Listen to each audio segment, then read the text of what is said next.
அன்பே ஆனந்தமாகட்டும். மனிதரும் தேவரும் மாயா முனிவரும் வந்து சென்னே புனிதரும் சேவடி கோமலமே கொண்டைவா சடைமேல் பனிதரும் திங்களும் பாம்பும் பகிரியும் படைத்த புனிதரும் என்புத்து எந்நாளும் பொருந்துகவே. முந்தி உதித்தவா வருக, சந்திக்க முதல்வா வருக, முக்கண் உடையவா வருக, முக்தி அளிப்பவா வருக, இந்த மூவுலகமும் காப்பவா வருக, பாவவினை தீர்க்கவா வருக, நடக்கும் இக்காரியமும் நலமர வருக, நடனமிட்டு நத்தனம் ஆடி வருக, ஐந்து கையுடன் ஐயா வருக, எங்கள் மனக்குறை தீர்க்க வந்தருள்க வந்தருள்கவே, பங்கமெல்லாம் வாழ்வுதர வந்தருள்க வந்தருள்கவே. உலகம் சேமன் நலம் பெற வேண்டும், உயர்ந்த எண்ணம் ஒளிபெற வேண்டும், நல்ல மழை பெய்ய வேண்டும், விவசாயம் செழிக்க வேண்டும், உலக மக்கள் இன்புற்று நோயில்லாமல் வாழ வேண்டும் என்று சொல்லி கொங்கு காசி அஷ்டபைரவரை மனதார பிரார்த்தனை செய்கின்றோம். இன்றைக்கு ஒரு பொன்னான நாள். தமிழக சமய மறுமலர்ச்சி மாநாடு சுவாமிகள் சொன்னாங்க, இரண்டாவது முறையாக முதல் துவக்கப்பட்டுன்னு சொன்னாங்க. இரண்டாவது முறை கோயம்புத்தூரில் சிறப்பாக 2 நாள் நடைபெறுகிறது. இந்த விழாவுக்கு வருகை தந்திருக்கும் நம்மளுடைய மேடையில் இருக்கும் ஐயா முருகநாத ஐயா அவர்களுக்கு, அவர் சொல்லுவாங்க சிவபெருமான பார்க்கல என்று, அவரே ஒரு சிவபெருமான். அவர் சென்ற இடமெல்லாம் சிறப்பாக இருக்கும். நம்ம பேரூர் மடத்தில் பார்த்தாலும் சிறப்பாக இருக்கும். அப்படிப்பட்ட தெய்வங்களை நேரடியாக நாம் கண்டுகொள்ள முடியாது.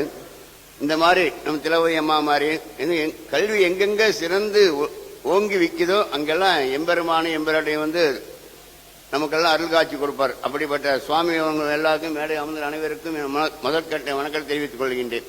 அது மட்டும் இல்லை, கோசலை சென்னையில் இருக்கார் பாருங்க, அவர் நம்முடைய கலையெல்லாம் பாரம்பரியத்தை இன்னும் பாதுகாத்து இருக்கிறார் சென்னையில்.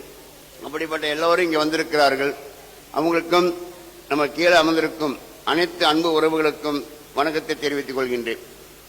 அடியன் ஆலாந்துறை அருகில் கொங்கு காசி அஷ்டபைரவர் கோவில் 7 ஆண்டுகளாக கட்டணமில்லாம வழிபாடு.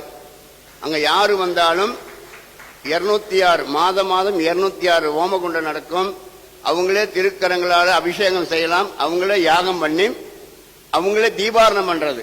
ஏன்னா நம்ம தீபாரணம் பண்ணாதான் அவங்க எல்லாம் என்ன நினைக்கிறாங்கன்னா பேக்கெட்லயும் மணி பர்சன்ட் கை விடுவாங்க. அந்த இறையாற்ற சக்தியை வாங்க முடிய மாட்டேங்குது. அதனால அங்க வந்து கட்டணம் இல்லாம 7 ஆண்டுகளாக வழிபாடு செய்து கொண்டிருக்கின்றோம். இது எல்லோருக்குமே தெரியும். நம்ம ஐயா சொன்ன தமிழ் சொன்னாவ நல்ல இனிப்பா இருக்கிறோம். அப்படிப்பட்ட தமிழுக்கு அடியேன் அங்க என்ன எழுதியிருக்குன்னு கேட்டு நம்ம பைரவ கோயில தமிழ் போற்றி, தமிழே போற்றி, தமிழகமே போற்றி, உலகமே போற்றின்னு ஒரு மந்திரமே எழுதி வைத்திருக்கிறேன். இதெல்லாம் உண்மையா நடந்தது. இந்த கோவை மக்களுக்கு எல்லாத்துக்கும் தெரியும். 4 ஆண்டுகளாக கோவை ஸ்ரீமத் தர்மராஜா அருள்பீடம் சொல்லி தர்மராஜா கோவில் நம்ம கெம்பட்டி காலனி இருக்கு, அர்ஜுன் சம்பத்தி வீட்டு பக்கத்தில் 400 ஆண்டு பழமையான ஆலயம். அது 4 ஆண்டுகளாக 4 தலைமுறையாக அடியன் பணி செய்து கொண்டிருக்கின்றேன். பைரவ உத்தரவுனால நம்ம ஆலாந்துறையில் ஒரு கோவில் கட்டி கொண்டிருக்கின்றோம். அப்படி தமிழ் வந்து சொல்றதுக்கே வார்த்தை இல்லை. தமிழ் சொன்னாவே ஒரு இனிப்பு, தமிழகம் சொன்னா இனிப்பு. ஏன்னா வந்தவங்களை வாழ வைக்கிற ஊரும் வந்தவங்களை பசியார சாப்பாடு கொடுக்கிற ஊரும் அதுதான். ஏன்னா அடியன் வந்து ஒரு 3 ஆண்டுகளாக நித்திய அன்னதானம் நம்ம குமாரனுக்கு தெரியும்.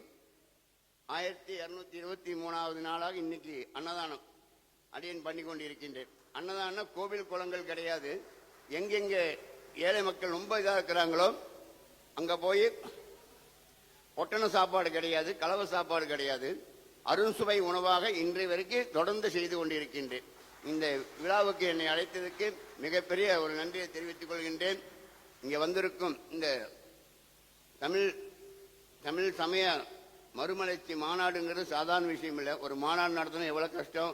ஒரு மண்டபத்தை கூப்பிட்டு எல்லாம் அரேஞ்ச் பண்றதும் சாதாரண விஷயம் இல்லை. அதுக்கு ஒத்துழைப்பு கொடுத்தவர்களும் அதுக்கு உதவி செய்தவர்களுக்கும் இந்த அடியாறு சார்பாக சித்தர்கள் சார்பாக வாழ்த்துக்களை வனத்துக்கு தெரிவித்து, வான்முகி வளாது பெய்க, மலிமலம் சுரக்க, மன்னன் கோன்முகி அரசு செய்க, குறைவில்லா உயிர்கள் வாழ, நான்மறை அரங்க ஒங்க, நத்தமம் வேள்வி மல்க, மேன்மைகள் சைவ நீதி விளங்க வேண்டும் என்று சொல்லி விடைபெறுகிறேன். அன்பே ஆனந்தமாகட்டும்.